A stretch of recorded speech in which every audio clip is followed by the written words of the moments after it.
Hey, Chris. Hey, Rod. Got a question for you. Oh, do you now?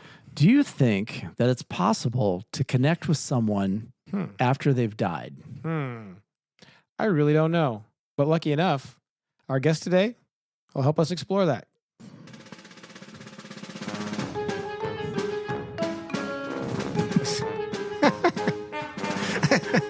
Hey, this is Rod. And this is Chris. We are Unqualified and Unsupervised. The show where two guys try to figure out life after loss. With no experts, no scripts, just experience. We're going to have the unfiltered conversations about hard topics that no one wants to talk about, but everyone should. Coming from a couple of guys who were forced to join a club we didn't want to join. So, Rod, how was your week? Wow, this has been quite a week. Let me guess. It was interesting. It was. Oh, it was. I mean, I'm gonna kind of talk that. about the storms that came through this week. The hail that we got on Friday was just phenomenal. It clogged. Yeah. I mean, it was like snow on the ground. It was. And to tell, I have an outdoor kitty that has adopted me, and she had 3 little kittens here about 3 weeks ago. Okay. And I ended up bringing them in the house. They were in their shelter, but they were like soaking wet, and I don't know where mom was. So anyway, kind of rescued them a little bit, rubbed them up and dried them off. They're little fluffy little fur balls. You rubbed up a kitty, huh? I did. And mom, I checked with mom. Kind of odd for you, isn't it? Oh my God, speechless. I stopped you in your tracks. You no did. One ever you did. Stopped you in your anyway, tracks. For those kitty lovers, the kitties are safe. The mom has shown up. She's feeding them. And when the storm came through the other night with all the tornado warnings, I brought them into the house. They were safe in the house. So anyway, awesome. That's been my week. And awesome. The pool opens in a week and a half, so we're good there too. Sweet. Yep. I just had a normal week. I didn't really do much. I know. What's that about? What's normal? What's normal look like? Yeah, just kind of working and hanging out and getting my workouts in. And how are the workouts? Oof, they're getting long and they're getting tough, but they're coming. Because you have a thing coming up. I do. All right. Cool. I do. Coming up here in a couple of weeks. We'll see how that all goes. You'll be ready? I think so. I think so too. I think so. I don't know. Well, you know what? You. We could ask our guest coming on tonight. Yeah. Kim is an evidential medium. Yes. So, fascinating. Which means something I've had any experience with. I didn't understand any of it, and her stories are fascinating. But she provides proof to what she offers. Yes. That's what it is. Why it's evidential. Yes. Cool. So this will be a fun conversation. Yeah. Hey, Chris, we are very fortunate today to Rod. have my friend Kim Weaver with us to tell us what it's like to be an evidential medium. Yeah, and answer all our questions about what that's like. Excellent, because I've never heard of an evidential medium, so I'm fascinated to hear all about it. Well, I was kind of curious what the difference between evidentiary medium and an evidential medium. So she'll make that distinction as well. Kim, are you there? Yes, I'm here. Hey, welcome to the Rod and Chris show. How you doing, Kim? I'm doing great. Thanks for having me. Perfect. No, thanks for being on. Well, we need to have somebody, supervise us today. That's right, because we don't know what we're doing. We're totally not. No. So let's launch into this. I met you about 7 years ago. Some friends had recommended that I talk to you, and I'm like, oh yeah, whatever. She's like the people on TV, and I'm like, oh, okay. So I had an opportunity. I had a meeting in where you are, and I set up this time. And I think we talked initially like for 3 hours. Wow. Yeah. That's a count. Well, you can talk that long, Rod. Well, yeah. Okay. Like, All right. I'll know this. But it was a very interesting conversation because I learned some things that Kim was very perceptive. She said, not everybody agrees with this or believes this. And she said, you happen to be very open. And we talked about that, about where I was on that scale, and then we did a reading for me, and she did come up with things that, like, how would you know this? So it led me to believe that she is the real deal. Sure, absolutely. So, Well, Kim, I wouldn't know you to mess around with something that isn't the real deal. I don't do phony very well. No, you don't. Not at all. No. So welcome, Kim. Let's start with telling us like who you are. How'd you get to here, and tell us about your this I don't know skill, talent, gift. I'm old. I'm much older than most people realize. So for me, it goes way back when I was a child. I could always sense spirits around. I did not try to communicate with them at all, though, because honestly, they scared me. And I didn't know why they were there. I could see shadow figures. I could describe people. So it was more of what I say, just like a viewing, like you'd see something. But you're just And this little small town girl growing up, Yes. just being a young person, and this is happening to you. Yes. Okay. I mean, I was born and raised in Algona, but back in those days, when I said I'm old, back in those days, it was not something you discussed because you kept everything in the closet. And I was attending church every Sunday. I'm Lutheran. I still attend church. A lot of people find that odd. But I just was having these what I call mystical experiences that I could not understand. Wow. And then when I was a little bit older, my grandmother passed away, and I knew the day she passed away, and I even told my mother. And what was her reaction to that? I mean, was she dismissive or what? So can we go back just a second? So you knew she was going to pass away? Pass away, yeah. No, she had cancer, but the doctors had said she had 6 months to live, and it was 6 weeks. Wow. Wow. And she had been in the Ouch. hospital. Yeah. But she was not, they were not predicting her to pass. She was just in the hospital. She had been in and out of the hospital a few times. So anyway, I woke up that morning and I said, I got to go see her. She's going to pass today. And now I had conversations with her, whether or not she believed, like, do you believe there's a heaven? Right. Because I was having these mystical experiences. Now I'm 13. I'm still having these mystical experiences. And she told me, I don't know, but I sure hope so. And anyway, I was out of town that day. It's a longer story, and I do go through that in my book. I tell the story more deeply, but her and I were very close. And when she passed away that day, I got a call when I was out of town saying she did pass away. And the last thing she had said is, I want Kimmy to see me. And I went into the hospital room. I was an hour away, got back, went into the hospital room, and I seen her lay there with a smile on her face.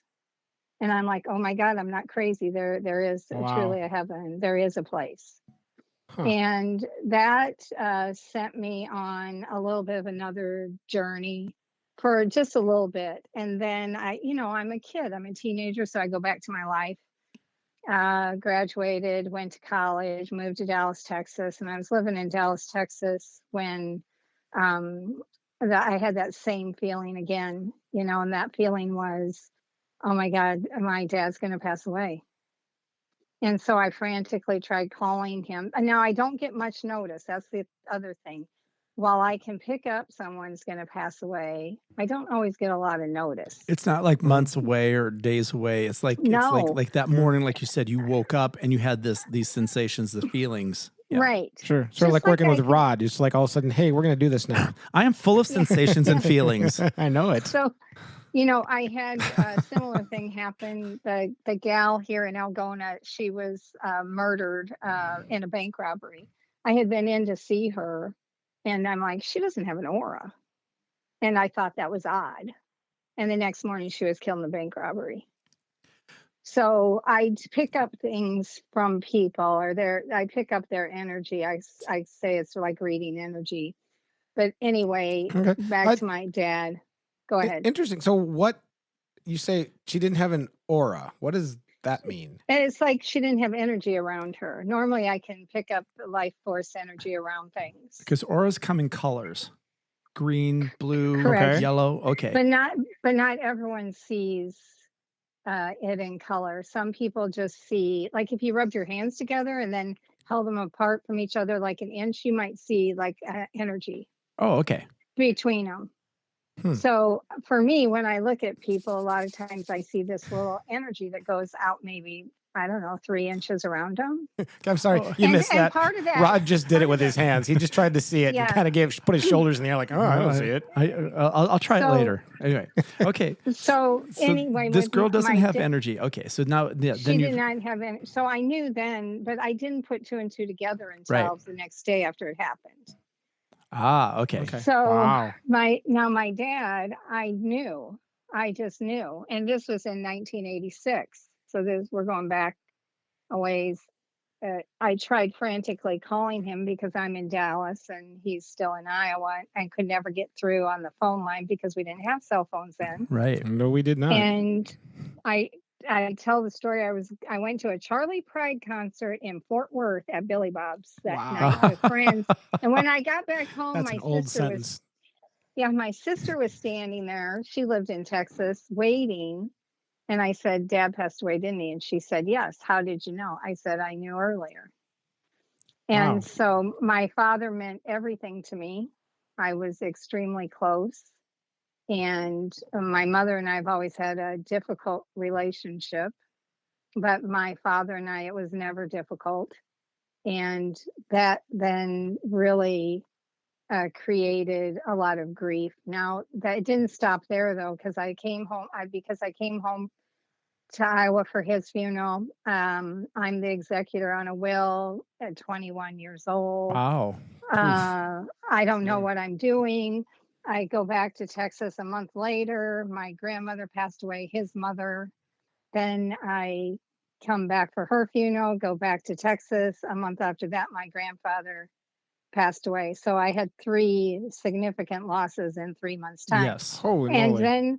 then I tell everyone I add the 4th loss in there, which was on December the 13th, Friday the 13th. My current ex-husband told me he had fallen in love with someone else. So I actually had 4 significant losses in 4 months. Oh, wow. And so I honestly, I tell everyone I didn't really know if I wanted to live or die because I had nothing left. Right. No, I understand that.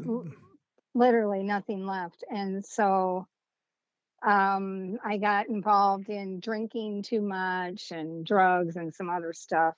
And then one night I had a dream.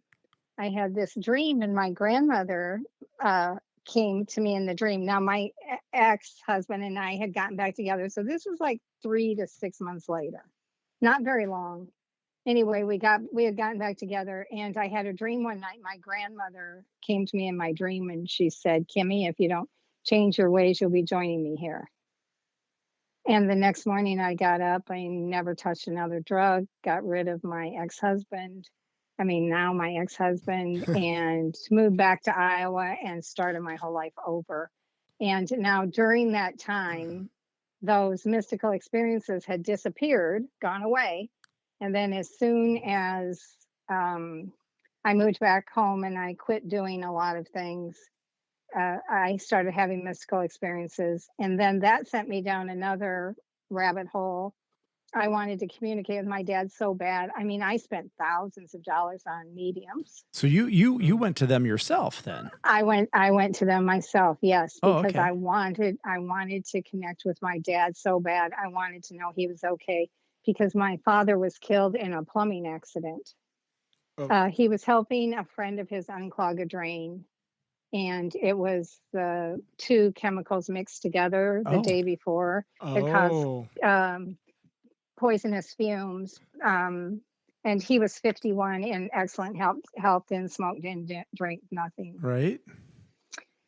So I went to all these mediums and spent all this money. And then I had mediums tell me, oh, you can do this. And I'd be like, no. And that's another quick story. When I first moved to Texas, there was a lady I worked with that read tarot cards, and she wanted to read my cards at a group thing she was doing. I said, yeah. she read them and she said, "Oh my God, you're a psychic medium." And I said, "No, I'm what? not. Psychic medium." I'm like, No. "No, I'm not." That's why I And came to then you. then I had another guy. This all happened like literally like a year before my dad passed away. All three of these that I'm going to tell you happened within a year's time of my father passing. So she told me that. Then I had a guy read my numerology report. He said, "Look, in here it says you're a psychic medium." And so that happened. I changed jobs, went to a whole nother job. And this guy there read astrology, wanted to read my natal chart. And I said, "Yeah, okay." And he showed me, he said, "This shows you're a psychic medium." And Okay. and so now they're beating me over the head with it. The universe So- is just not giving up. Yes. And so I looked at him and I said, "No, I sell insurance. And don't tell anyone." And he said to me, "Kim, you cannot change your destiny. Before you're dead, you will be doing this yourself." Wow. And that was all those years ago. So then Wow. I spent probably 2-3 years seeing other mediums. I was fortunate. I had a good paying job. I could afford to go. And no one could get my dad. No one, no matter who I went to. I was in Chicago. Went to Texas where my sister was. I mean, I went all over. And finally, I started I'm like, well, fine, then I'm going to do it myself. I'm going to figure out how to do this. Might So as well. I started taking courses, how to develop your abilities or my abilities.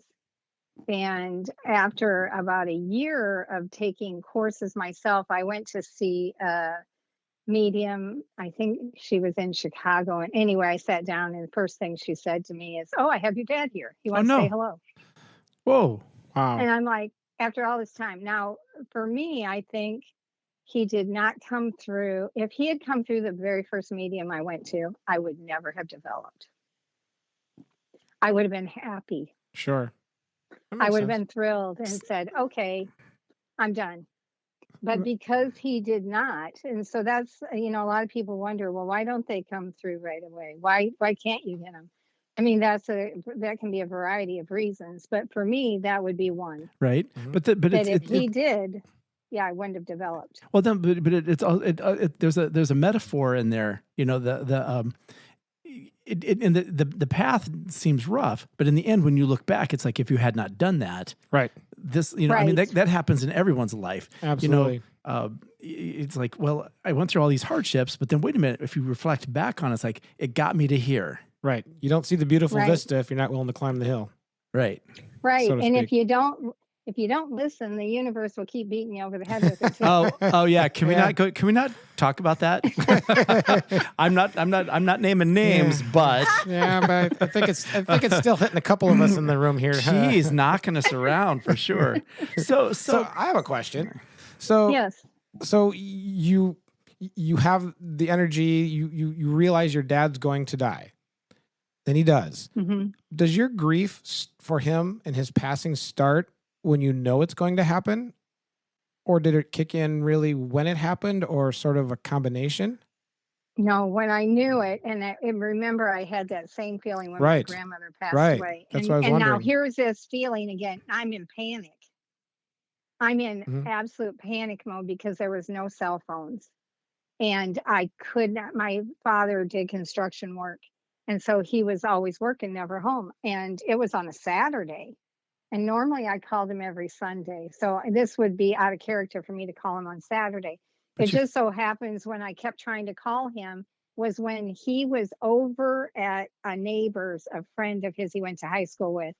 That's where he was at unclogging the drain that then he passed away like it must 5-6 o'clock at night.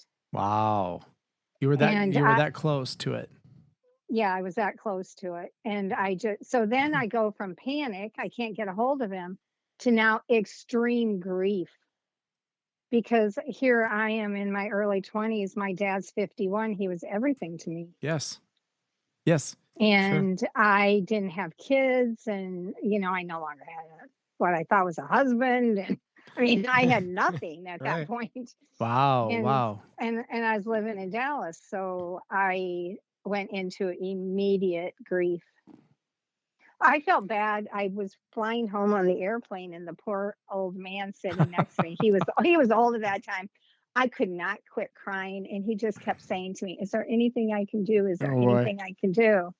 And you can't really say to someone, "Yeah, can you bring my dad back?" Right. Yeah, right. No, and we've talked about that. When someone's in grief, everybody Yes. says, "What can we do for you?" And there's really nothing they can do for you. And it's Exactly. that's really for No. them. He's trying to make himself feel better that he's trying to do something, which Right. which is okay, Right. But yeah, Well, and you'll find everyone's grief is different. One thing Yes. I've learned in doing this for a long time is people, and I kind of joke with my kids about this. I'll say, if I had cancer and I was dying, and I was, in pain and struggling, and my life had been over for 6 months, you guys would say, "God, take her. Please take her. I don't want to see my mom struggle or suffer." I said, "Were me, I'd hope I just drop over like my dad did."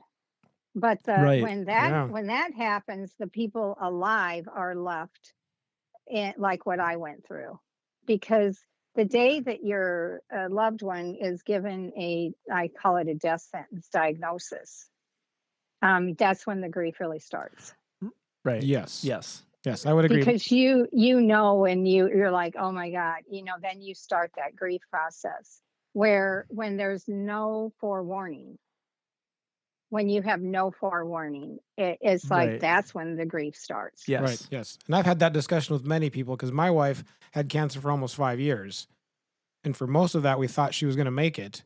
And then it was the last 3 months when she quit taking treatments, stopped chemo and Mhm. everything. That's when we really knew it was going to happen. So, I mean, I had time to pre-grieve, so to speak. Mhm. Don't know if it really helped me or Well- not. But then I have conversations with other people whose, spouses got killed in a car accident overnight, and it's like, well, which one was worse? You can't compare them. You can't. Because each And- person's worst thing is their worst thing. Right. Right. I always think I tell my own family, remember, if I drop over from a heart attack tonight, that's exactly how I want to go. Sure. Right. And right. I tell my kids, never forget that, because I do not want you to have to watch me suffer. And how much control do we have over that? We Anyway? don't. Yes, Right. exactly. We don't. Okay. So all of these things are happening. You've decided you get this wonderful experience with you get to talk to your dad, or you get having contact with your dad. But then there was a gap in your time where you kind of shelved this. And then you came back, because I think there's kind of a story, because with your current husband, you hadn't done it, and Yeah. did he find you like you were like doing a reading or something, and he Yeah. So I was in the closet developing. the medium closet. Okay. Okay. All right. I was in the closet. And because now I'm 64 years old. So, I mean, you go back 30, 40 years, it was not well known. No, I'm done with closets. I'm not. Yeah. I'm through with closets. Well- too. You are not going to organize another closet. No more I mean- closets for me. And that I'll tell you that story in just a minute, how Okay. I finally came out of the closet.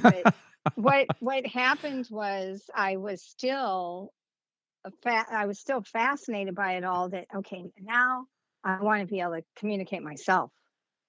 I want to be able to connect with my dad myself. I don't want to Right. have to go to a meeting. I just want to be able to sit and call my dad in and be able to hear him in my head. And so I continued to develop it secretly. And then I started doing a few readings here and there for people I knew. Again, I still, in the beginning, I didn't even use my own name. Kind of testing the waters a bit. Yeah, I used the business name In Love and Light. And so I didn't even have my name attached to it. And then I went to a couple of expo shows, metaphysical shows, and did readings. And again, I didn't attach my name to it. My husband thought I went to a craft show. Wow. My husband didn't even know. And so then I was doing a reading for someone that had lost their son. And I think I during the Iraqi war, I think. Anyway, my husband happened to come home in the middle of the day. Now he's a contractor of construction, and I looked at him, and I'm sitting there, and I don't know what to say. Oh my God! It's almost you you got got caught. Like you got caught with the neighbor in the bedroom. Right. Yeah. And so we're just sitting at the dining room table, and then later I thought, oh my God, I got to come clean. And so then I told him, I said, if you wanted to, I explained to him what I was doing. And even when I was paying for all these mediums, he didn't even know that, because I had a business that I got money from that I spent the way I wanted to spend it. Right. So I didn't even tell him that. And because we're still going to church and everything, Right? Because think I'm evil. Well, let's talk about that. I will come back to this, but I think there's this misconception that you can't have a faith system and do this. Like the two don't mix, and I think that's a fallacy. It is, because I never asked for this. It wasn't like I called it in to be able to communicate with, dead people. Right. I never asked for this. This is what I say is a spiritual gift. Right. And yet you look at little kids that have imaginary friends, you have to ask yourself, are they really imaginary friends, or are they really communicating with someone? Which I've had my own grandson communicate with my cousin who had passed away. And when he was 4 years old, and my son called me up, who's this?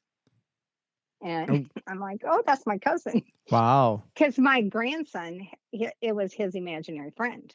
Wow. Yes. So kids are innocent. They don't know. They just are talking to their imaginary friend. They have no fear. That's another thing. People always say, oh, you should be fearful. I'm like, well, then why do kids have no fear?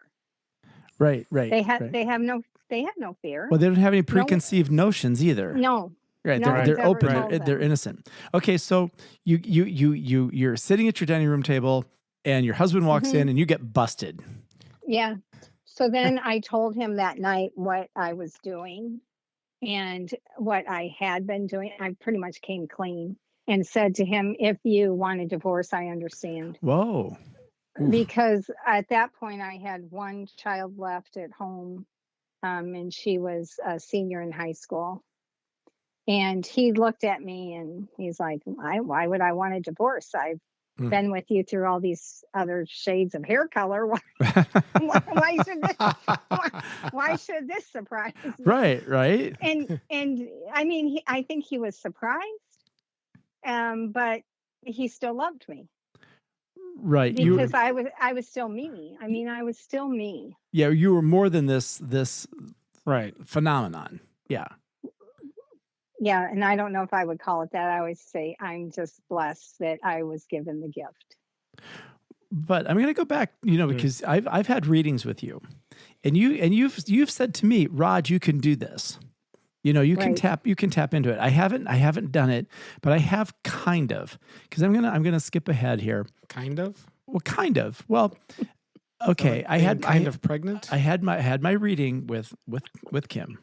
I'm okay. So for people who are listening, I'm looking at Chris. Yeah, and so I had my reading, and I've got to confess this, because she said the initial one was, well, I'm seeing a T. I'm like, oh crap.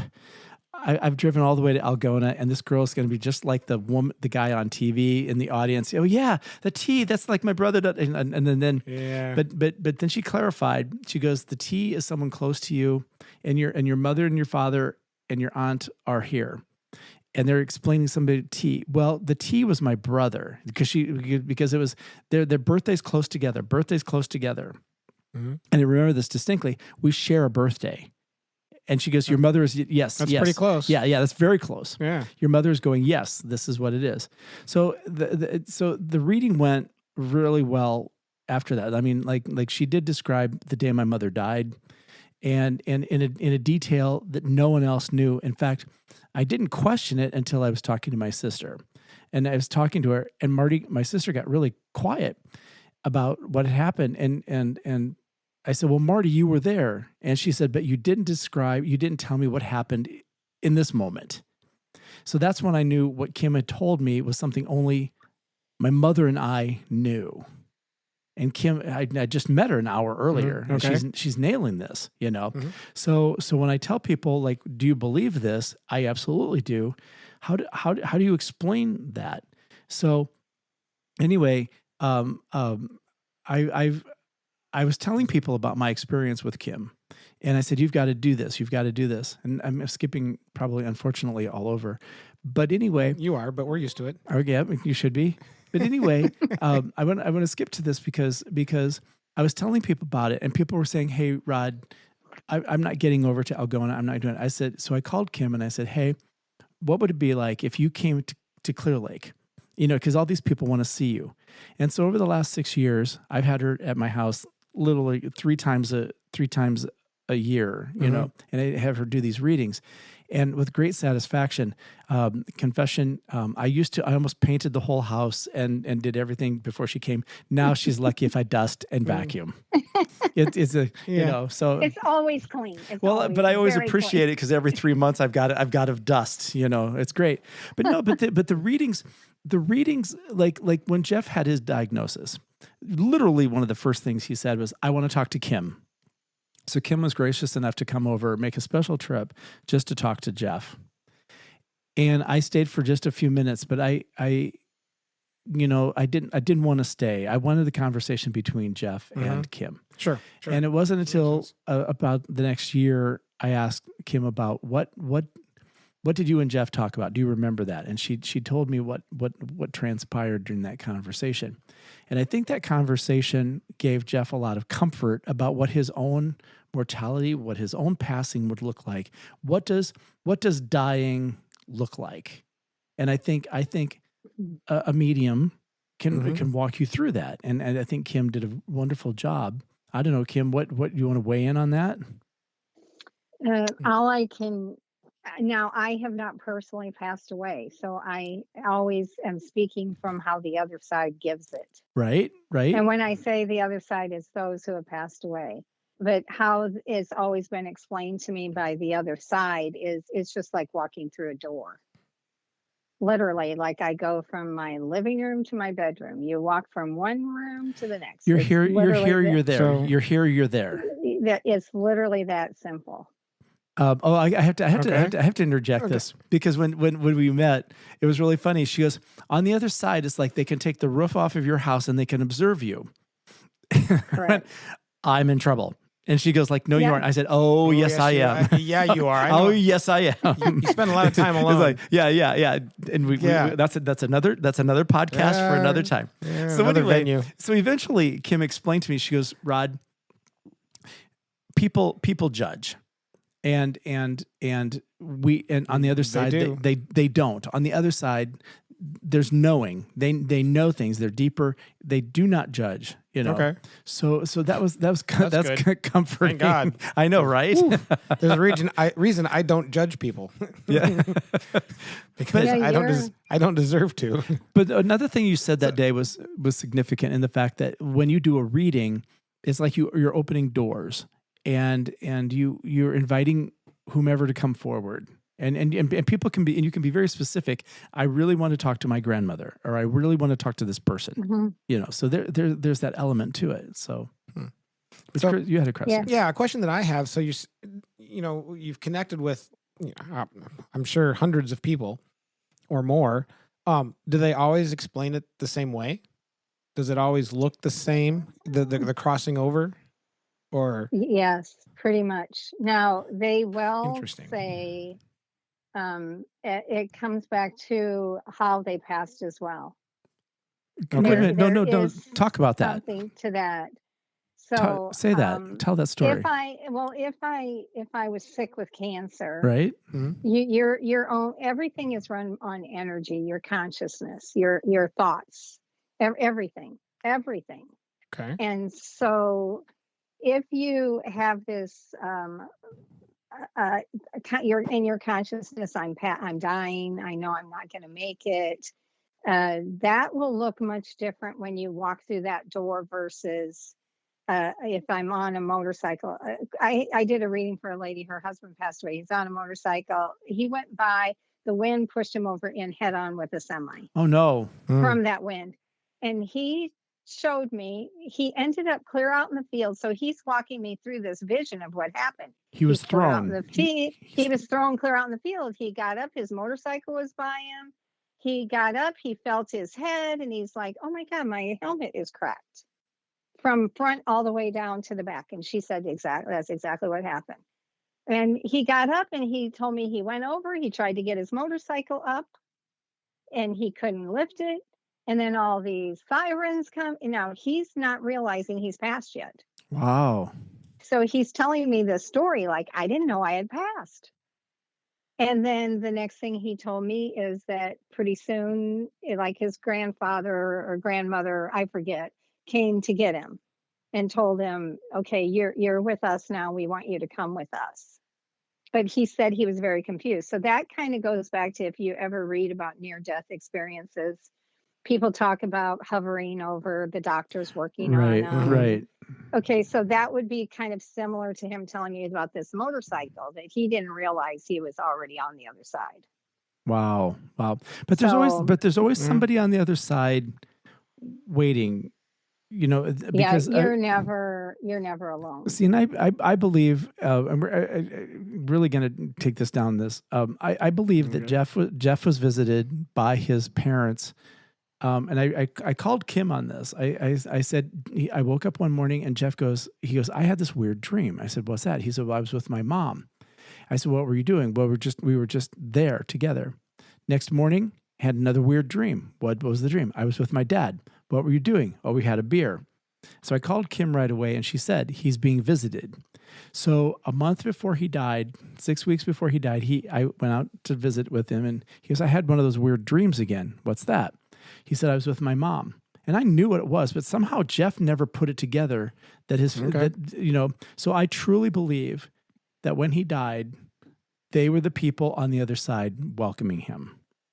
Yeah, because what happens, and this is with Alzheimer's patients, dementia patients too, they have already started the transition. Like the two realities are starting to blur together. Okay. And so it's Alzheimer's, dementia, and anyone with a serious illness. Their realities are starting to blend together. To them, it's they feel like they're in reality. To us, we're like, well, your parents, Jeff, have passed away a long time ago. What do you mean they're visiting you? Right, right.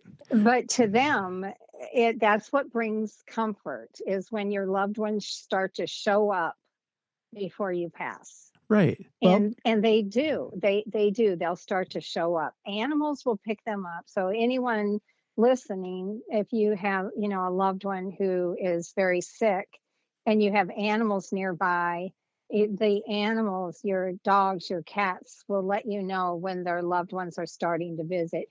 Usually I tell everyone it doesn't normally start to happen until like the last 2 to 3 months before they pass.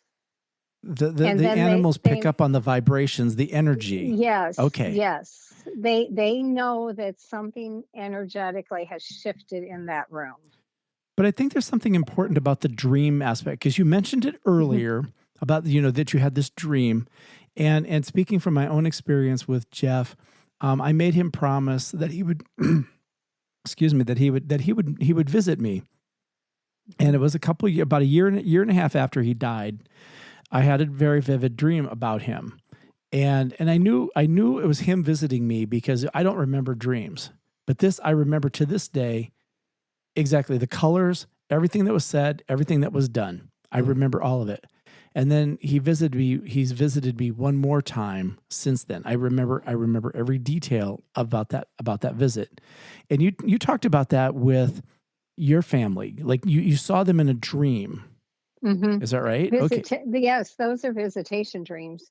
It's not. That's a real thing. That's a real thing. That's a real thing. That is a real thing. And pets, people that have dreamed about pets who have passed, that's a real thing too. So they will do what I call visitation, and they show up. Now, they do not do this with everyone. So a lot of people think, oh, I want that to happen. Everything, the stars have to be lined up. You have to be in the right deep sleep. It's normally normally the visitation dream happens right before you wake up.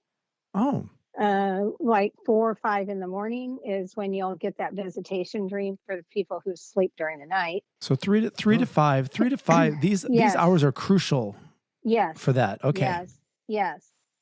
If you are a light sleeper, it's not going to happen more than likely. But people that can get a good night's sleep, well rested, yes. Another thing I was is a gonna lot say, of what's times, that? What? another I thing don't is know. a lot of times they will show up in a dream. People that are having a tough time in their life, people like, let's say it's a birthday, something like that. They love a celebration. So there's different times that they'll show up, and visitation dream is not the only time they show up. Right, right. So, I had a question about this. I remember talking to you about also after Jeff died, that after so long, I mean, immediately he would speak to me. I could hear it loud and clear, and he walked me through some very interesting moments. But as the time went on, and you explained this to me about that, I said to you, I said, I can't hear him. I don't hear him as often, as frequently, and everything. But you said something really profound about that. In this, since they show up when you need them. Yes, they do. They may not be around you all the time, but they show up when you need them, because you just kind of touched on that about people going through trauma or things in their life, but that person shows up for them. Yes, they will automatically show up, and the signs, I tell people, are everywhere. What do you mean? Like give us an example. So, Like, what's that about? I'll use an example. So my mother has had cancer for the 3rd time and was going through radiation treatment and had lumpectomy. My older sister passed away in 2024.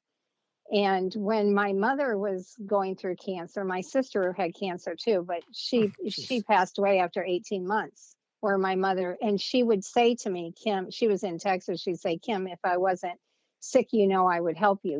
I would come and help you with Mom, because I'm the only one here doing it. Yes. And so I'm taking Mom to cancer doctors. I'm taking her down to an eye doctor to get her injection in her eye.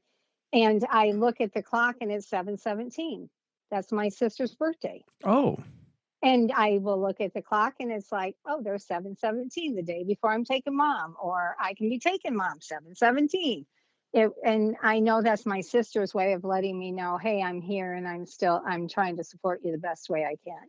But that also happens with money. Because you told me a story one time about something about a chair. When people find money significant, but you said something about a chair. Oh, couch diving for change for a little bit different than that. Machine. A little bit different, but this is a great story. Okay.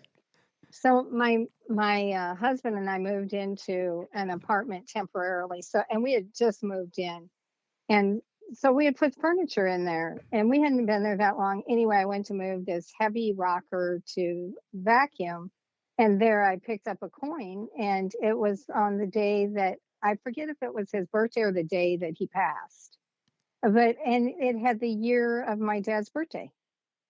Whoa. And I'm like, oh, there you go. Crazy. Thank you, Dad. Thank you. But how did it get there? Well, they can move things, and people have a hard time with that, but they can move things. They can turn because they are energy. They are every soul. The soul is energy. And so energy, like, think of turning lights off and on, radios off and on. They can do that. There's 2 stories that you shared with me. Okay. One about that you were part of a panel about something, and you got a tour of this house. And you were getting all the energies from this. But then there's also one, I think, with your daughter or daughter-in-law. You were staying in a hotel or something, and the lights kept flickering. There's 2 stories. There's 2 stories here. Okay. So I'll tell you the hotel one. So okay, we went to a show, and she was there to work for me, and the light came on in the room, like in the middle of the night. And I'm like, oh, so I get up. We both wake up. I go over there and I turn it off. Lay back down. 5 minutes later, this light comes back on again. And so I said to Tiffany, I said, I'm going to unplug it. I reached down, pulled out the plug. It was unplugged and the light was on. Oh. And she said, she looked at me and she said, check, please. "We're leaving. Yeah. We are leaving." And I said, "No, I'll just unscrew it." And then I took the light bulb out and put it underneath the towel. And she said, "How can it do that?" I'm like, "I don't know." I said, "When you pass away, I guess you'll figure it out." Oh my gosh. Okay, but what was the one about So- about the panel? That and you went that would through- make me leave that room. I would not stay there. That's yeah. Yeah. Weird. Well, a lot of people feel that way. But so let me say something to that. Mhm. I remember, so in meditations, when I said I'd hear voices in my head, I always have gotten information from the other side. And I grew up in the church where, man, this is evil. You shouldn't be doing this. You're playing with fire. Sure. And I remember clearly one of the guides or a loved one from the other side said to me, "You don't have to worry about our side. You need to worry about the living. Right. You guys are murdering each other and raping each other, and you're doing horrific things to each other. Why are you worried about us?" Oh, And interesting. that put a whole new perspective on it, because they were right. Well, that's the way they would control people and get them to believe what they wanted them to believe. Yes. By scaring you, by creating Correct. fear. And Fear is a great motivator for belief. correct. And so once I got that in my head, I'm like, yeah, the other side has never done anything to me. And most of the time when people are having these mystical experiences, which it could be lights coming on, flickering off, people immediately go to fear. Yes. Mm-hmm. They immediately go there. And I'm like, what if that's your dad or your mom, or what if that's your spouse or one of your Sure. son or daughter that passed away? They're trying to get your attention and you're going to run them out of the room. We're going back to the that they can move things. Sure. I've actually made requests. I said, could you tell Jeff to kind of like move maybe give me a date? And you always laugh at me. God. You always laugh at me. You always laugh. I don't think it works that way. But when you do say move things, my mom and dad were at a bed and breakfast in an old mansion in Decorah, Iowa. And they had experiences in that house. I never had one in the house ever. When I lived there, we moved there when I was like a sophomore in high school. But they would tell stories. Mom would tell stories when she'd go around and make beds. And she'd have a freshly made bed, walk by the room, and there'd be a butt print. Oh, In it. Nobody's in the house, right? She'd flatten it out and go on and come back again, and there'd be a butt print. And she'd just be like, "I don't have time for this today," and then it wouldn't happen anymore that day. that happened to me. I actually woke up. Yeah, and and I a felt child- someone sitting and a on the end child- of my bed. Yeah, and a child did die of leukemia in that house. So Kim, Yeah. where was that house that you can be laying on a bed at night, and people that have cats or dogs that have passed, you can sometimes feel paw prints like walking across the bed. Yes. Yeah, that's the pets. So usually that's the pet that is doing that. Because that woke me up, because I remember I distinctly, there was somebody sitting on the edge of my bed. I felt the pressure. It didn't scare me though. That was the thing. It didn't scare me, because in a way I equated it to Jeff. Sure. He was sitting at the edge of my bed. It'd be better than And walking how- on you and giving paw prints. This is true. He's pretty tall. How I try to explain it to people is, you drive down a block, you don't stop at a random house and just go walk in the door. The other side's the same way. So when you're having these experiences, 9 out of 10 times it's going to be your own loved one. You just have to figure out which one or who it is. Right. Is it grandma? Is it grandpa? Is it mom, dad? Who is it? That's what you got to figure out. So the idea of the haunted house with the poltergeist in it or something like that is really just movies. A lot of it is movies. However, I mean, I always Okay. however, Okay, there's always a caveat. So if you are living your life low vibration, if you are murdering people, raping people, your vibration frequency is going to be really low. Guess what? You're going to attract. Sure. So you're going to attract that. If you are sitting at home watching scary movies night after night, that will lower your frequency vibration. So then that's what you're going to attract. If you're going to go hang out at the bar every single night, every night of the week, you're lowering your vibration. Guess what you're going to attract?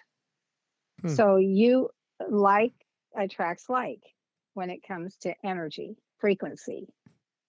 So people got to be aware of that. So a lot of it comes down to how you're living your life. Well, that makes me think of one of the people that you did a visitation or a consultation with. She said that, like, what's the reason for doing good or bad?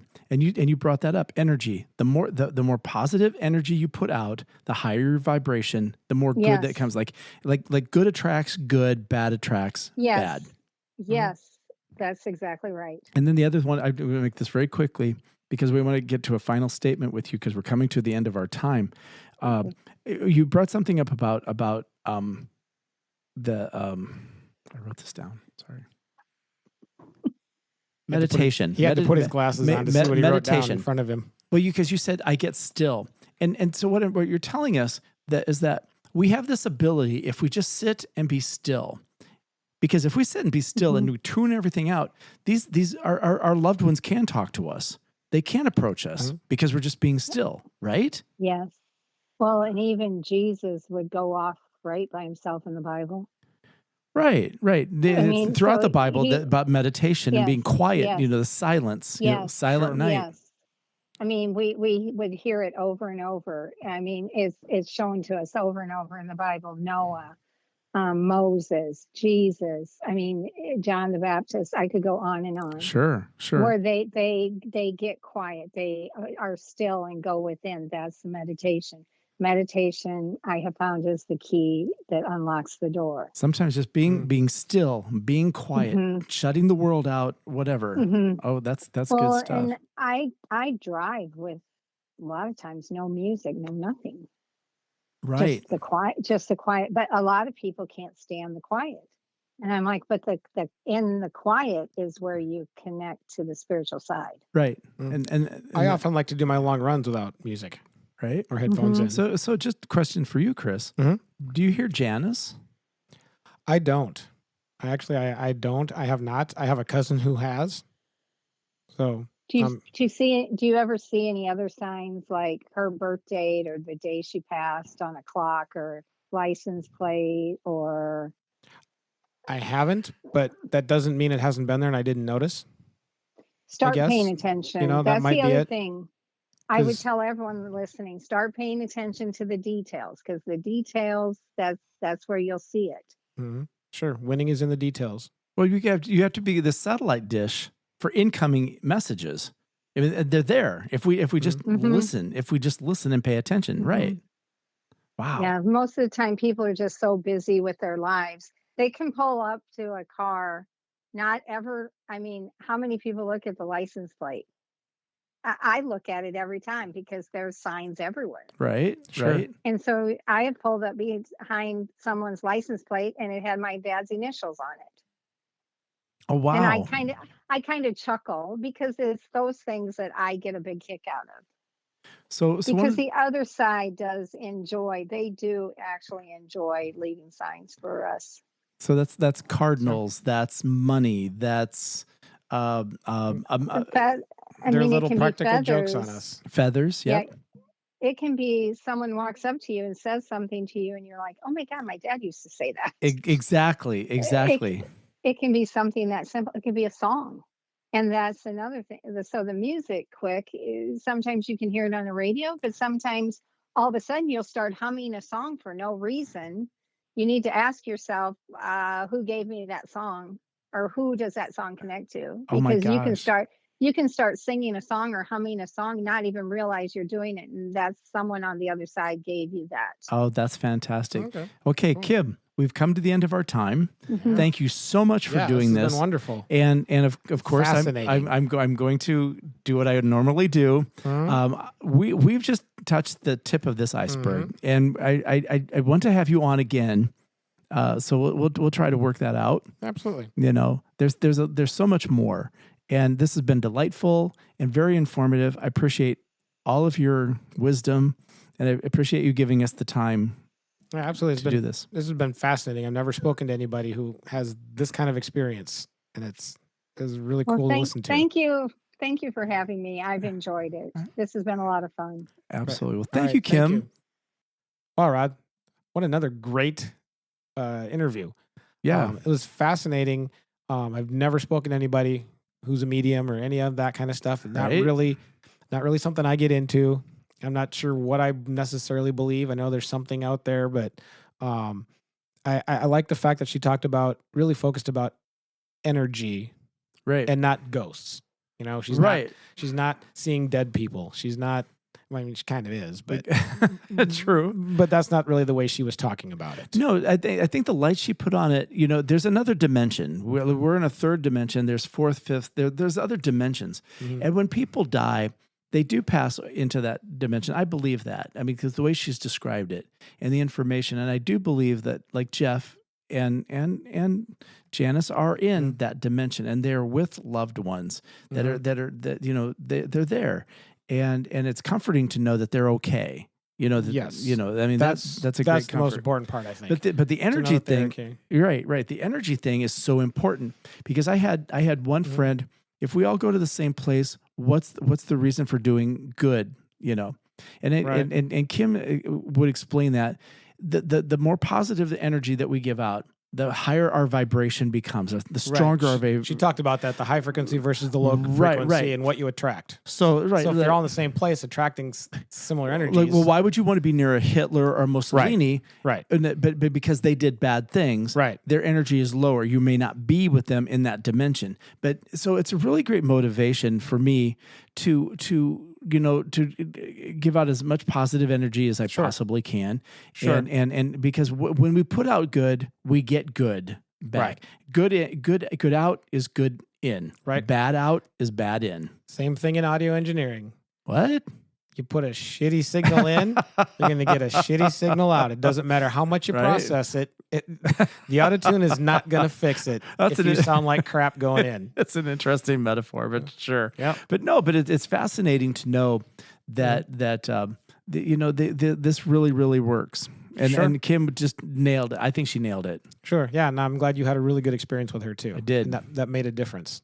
I think you should have a good experience with her too. We can talk about that. All right. Awesome. And while we're doing that, people should be still sending us messages. And it was great that you ran into the son of someone I knew that I didn't even know was listening to our show. And exactly. That's fabulous. Thank you very much for listening. And get out to Chris at Forward Wellness for caregivers.com. Man, I can't speak tonight. Chris at Forward Wellness for caregivers.com. And keep letting us know what you think of the show. And don't miss us next week.